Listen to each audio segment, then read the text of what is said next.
relate to each other. One great character of the Ramayana, which I'm sure everyone likes to know, and I promised one of our doctors before the meeting to talk about, is Hanumanji. Hanumanji, how can we explain such a very complex character?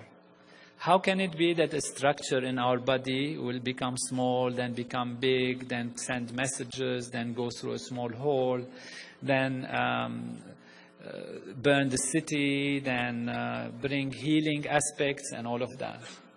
And if we look at it carefully, we find it is the hormonal system. All our endocrine system together is under the control of Hanumanji. And you know, the hormones are very tiny molecules, you can't even see them under the microscope, that travel everywhere in the body, that can penetrate through small holes that sit on receptors. They send messages, they are messengers actually, and therefore this is how it is a message. Yet, as a whole, as a group, they are huge. In a split second or a few seconds, if you have a secretion of hormones, a certain type of hormone in the body, your whole metabolism can be changed, your digestion can be changed, your immune system can be activated or deactivated. And when you look in the Ramayana and see how Hanumanji is described, you actually find that this is a physiological description of the entire hormonal system. I let you read how the Vanaras, which are the monkey-like aspects, are actually guided, and their king, Vali and Sugriva, and the relationship between them, and how they actually control the hormonal system. If we look at the pituitary gland, which is called the master gland of the body, we find that the anterior pituitary gland is Sugriva, and the posterior pituitary gland is Vali. Angada is the son of Vali. There is a long story of how they interact to each other, how Vali goes into the cave, which is the Sella Turcica, a specific cave in our brain, actually existing in our brain. And only Vali could go through it. Sugriva had to wait on the door. And the whole story, in its very delicate intricacies, how Vali told him, I will send the milk if I kill the demon. If all of you, I don't know how many will remember that. And you see that this part of the structure of the pituitary gland is related to milk secretion, how this part is related to other aspects that are described almost technically precisely in the Ramayana, in word for word, as if you just change the words and the Ramayana becomes a physiological book, a book of neuroanatomy or neurophysiology. It's just by translating the names from the ancient Vedic names to the modern names, you see an exact and precise description of what is taking place. And what is amazing also is that even if you go back into the stories, for example, Vali was said to have been born from the head of his father, Riksharaja, and Sugriva was born from the neck of his father, Riksharaja. And then they joined together and worked together. All those who know embryology, or remember something of it, we know that the posterior pituitary gland actually comes from the neural tube, which is from the head.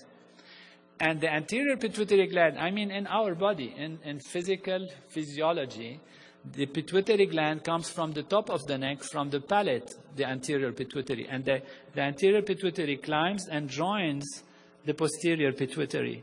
So when it's said in the Vedic literature, in the Ramayana, that Riksharaja's head, from his head came Vali, and from his palate or from his neck came Sugriva, it's an actual, precise description of how the structure actually developed, how they joined together.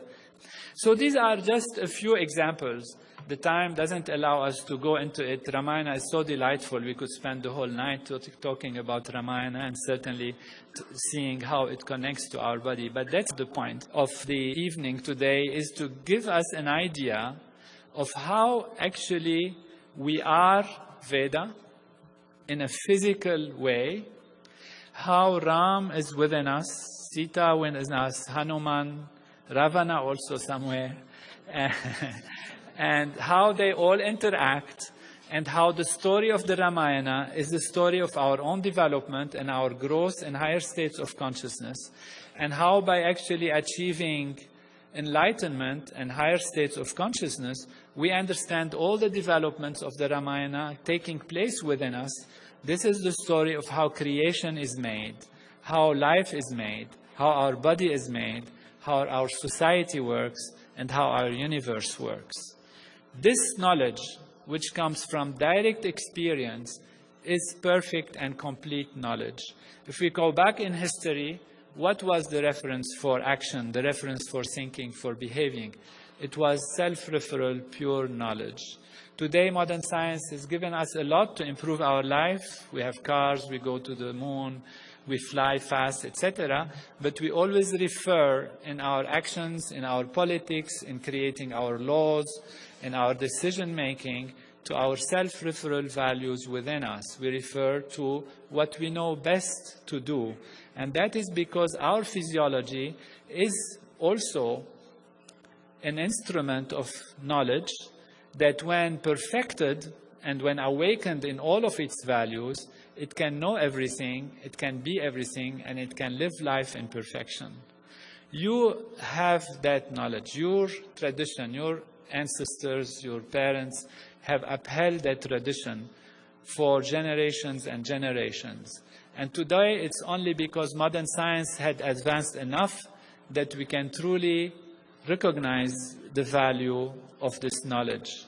However, if I'm here for anything, is to share this with you and truly to have the opportunity to thank you and thank Veda Bhumi Bharat, Deva Bhumi Bharat,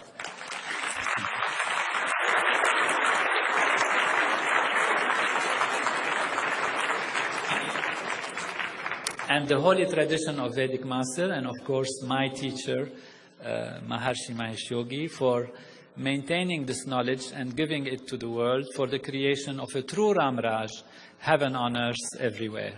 Jai Guru.